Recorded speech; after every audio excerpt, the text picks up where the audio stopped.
యేసుక్రీస్తు నామంలో బెతస్తా విడుదల పరిచయ తరపున మీకు ప్రేమపూర్వకమైన వందనాలు. ఈ దిన వాక్య ధ్యానము, మన పాపములను మనము ఒప్పుకొనిన ఎడల ఆయన నమ్మదగిన వాడును నీతిమంతుడును గనుక ఆయన మన పాపములను క్షమించి సమస్త దుర్నీతి నుండి మనల్ని పవిత్రులుగా చేయను. యోహాను రాసిన మొదటి పత్రిక 1వ అధ్యాయం 9వ వచనం. దేవుని పరిపూర్ణ నీతి న్యాయాలకు పవిత్రతకు వ్యతిరేకంగా మనసులో, మాటలో, క్రియలో ఉండేది ఏదైనా పాపమే.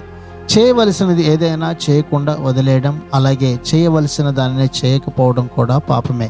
పాపం మనల్ని దోషులుగా చేస్తుంది. అప్పుడు మనకు క్షమాపణ అవసరమవుతుంది. అందువల్ల మనం దేవునితో సమ్మతించి మన పాపాలను వాటికి తగిన పేర్లతో గుర్తించి దేవుని క్షమాపణ కోరాలి. మన పాపాలను ఒప్పుకోవడం, వెలుగులో నడుచుకోవడం కలిసి ఉంటాయి.